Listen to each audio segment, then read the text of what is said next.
Hi guys! Kumusta po kayo? Ako si Nati Remigio. Ang isi-share ko pong video sa inyo ay itong pagpapatrase sa harap bahay namin. Yan po, nagbabakbak na po ng mga yero. Mga luma na po kasi at tumutulo ang mga yero. At kahoy at kawayan lamang ang mga pinagpakuan diyan o mga pinagtalian. Ayan po, mga dugtong-dugtong. Dahil po sa mainit po dito sa harap bahay namin, kaya nagkaroon po dyan ng ganyan po na bubong. Dati po wala yan. Dyan kami namili Dyan kami namili sa EM Ordonez Hardware and Lumber Trading. Ang napamili po namin diyan ay nagkakahalaga ng kulang 28,000 po. Kulang 28,000. At doon po kay Ma'am Ethel Santiago, ang napamili doon, na halos na sa 8,000. O yan po. Mga tauhan po dyan sa Ordonez Lumber and Hardware.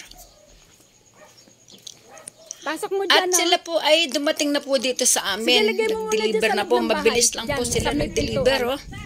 Ayan pa, may mga sampay pa akong damit. Kasi yung harap bahay namin, dyan ako nagsasampay ng damit misan-misan. Dahil mainit po dito sa harap bahay namin.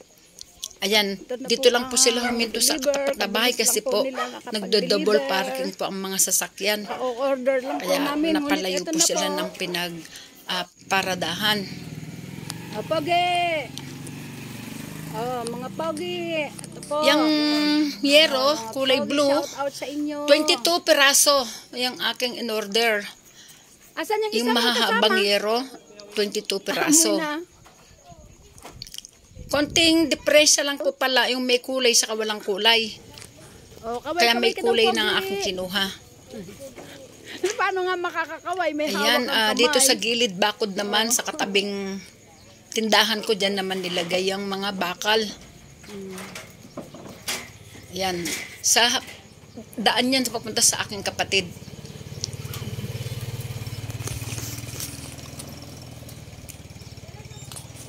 At yan, tricycle po namin nandiyan sa harapan. Ito pong harap bahay namin, yan tapat ng may kulay dilaw na yan.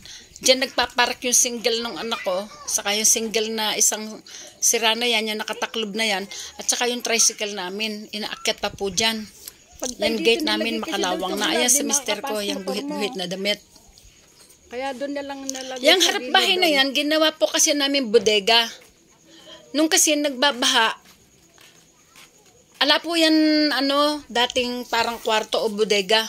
Nung nagbabaha lang po yan nagawa.